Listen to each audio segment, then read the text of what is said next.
Hi, I'm Life Coach Landry, and the topic is what your relationship with money reveals about who you are as a couple and yourself. Okay, number one, it reveals your mindset. Okay, money is a complicated topic. Most of us tend to feel uncomfortable talking about it. I personally don't. I think money is an easy topic, right? I'm a big believer in there always must be more coming in than going out. Therefore, you can save, put away for a rainy day, a vacation, an emergency, whatever. But it takes two people who think like that to do that, right? And there are different ways to go about financially structuring as a couple. But the fact is that the number one reason for divorce is financial discord. So, getting into the first one, even if you spent countless hours thinking of ways to make more money, we may not give much thought to how we relate to money. Right? So your mindset is a big deal. Do you feel like there's never enough money? Do you feel like you're a spender? Do you feel like you're cheap? Do you feel like you're frugal? These are all different categories, right? Cheap are people who would rather live in a shack, have a beat up car that barely works and needs repairs, but have lots of money in the bank. Doesn't matter to them. Or they can be highly rich. Once they have what they want, they don't want to spend anything else.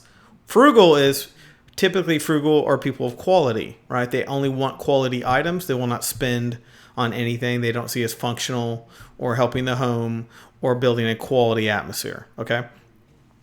And then you have the spenders, the people who they have an emotional tick in them. They believe in spending helps make life feel better because of the things they're attaining from it, right? There are things they want. They figure I work this hard. I should get that. First of all, you should always reward yourself for your hard work, but frugal people will reward on a much more limited basis than spenders would. Cheap people will not reward anything. Okay. So that's your mindset, right? So you have to think about what your mindset is. The next is your past. I call these money wounds. Okay. Most people who have issues with money are because of wounds from the past. The money wounds. That can be from a relationship done wrong. It can be from parents who never let them have money or do anything. It can be from growing up with nothing, or it can be having everything and then having everything taken away from you. Or it can be someone manipulated you with money or held leverage over your head or things like that. These are all things that can lead to money wounds, right? What's really important here is that when you start a new relationship with somebody, that your money wounds aren't a part of your future with that person, okay? Unless they're created with that person, there's no reason for you to be using what happened to you in your past and applying it. There's common sense, and then there's money wounds. Okay, know the difference. Money wounds are past relationships between you and that particular person and the way they handled you.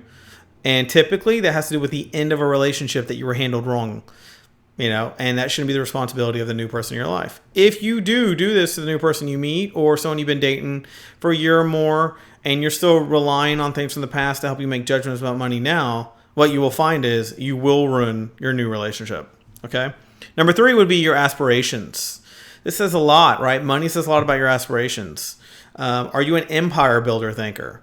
Are you an investor? Are you someone who believes in, I want more so that I can make more, so that I can have more options to do more? Are you a spender? Your aspiration is, I want money because I want to buy lots of things I like and I want to surround myself with them. Or I want to I want to buy my kid all the toys in the world. I want to have a flashy car. I want to have a big home. These are all financial aspirations. I want money put away so that I can do another investment to start another company. Okay. I have a video called Are You a Financial Fit for Each Other for couples, and also have investment videos on my YouTube channel if you just type in financials.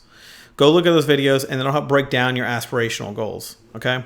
Number 4 would be your fears. Money is tied to a basic survival for most of us, right? Unless, you subsist off the land, you're dependent on money kind of to provide the fundamentals of food and shelter. So it brings you back to a primitive state. Once you have enough money to get past that, you start thinking in a higher sense of intelligence emotionally about money. Thus often, though, people attach fear to money. And that's because they usually are stuck in a flight or fight response mode because of money wounds. Okay. I've asked people to write down their worst case scenario before. And when they write that down, it's usually some version of life without money. And so they won't be able to pay their rent or their mortgage, or they lose their house and they can't pay for their kids and tuition and so forth. So this goes back to the old adage of make sure you have more coming in than going out, and make sure you link up with a partner who thinks about the future. right? Spenders don't think about the future. Spenders think about now. Frugal people think about both, right? And cheap people think about the future only. So think about it in that way. You wouldn't think so, right? You think cheap, oh, they don't care about now. Well, no, they don't care about right now. They're constantly stuck in the future, right? Frugal people live in both worlds, 1 foot in, 1 foot out, okay? And then spenders live in the now, not the future, okay? Next would be your self-concept. Finally, your relationship with money can show you what you think of yourself, so to speak, right? If you're confident about financial matters and willing to take risks, you're kind of competent, adequate, you're built for life changes. On the other hand, if you're often afraid of running out of money and failing with financial ventures or whatnot, or have money wounds from your past relationships, you're about your own internal resource and ability to manage what comes your way. You're constantly freaking out about that kind of thing, right?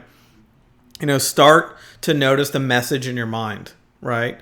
And don't ever blame it on somebody else. The message in your mind is you. You own it. It's your thought process. If somebody's affecting that, you need to have a conversation with that person, work out what's affecting that, and decide to move on or fix what is not working out so that your mind can let go of that, okay?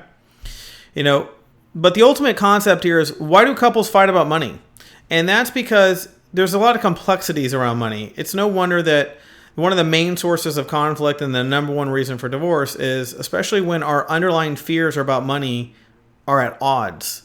My fear may not be someone else's fear about money. Therefore, we will constantly have an indifference, right? The conflict will never be bridged unless two people decide to listen and understand the other and say, I see it your way.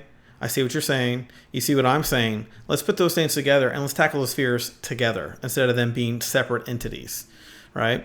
For example, you might fear running out of money and are so driven to save as much as possible that your partner, on the other hand, might be afraid of looking unsuccessful.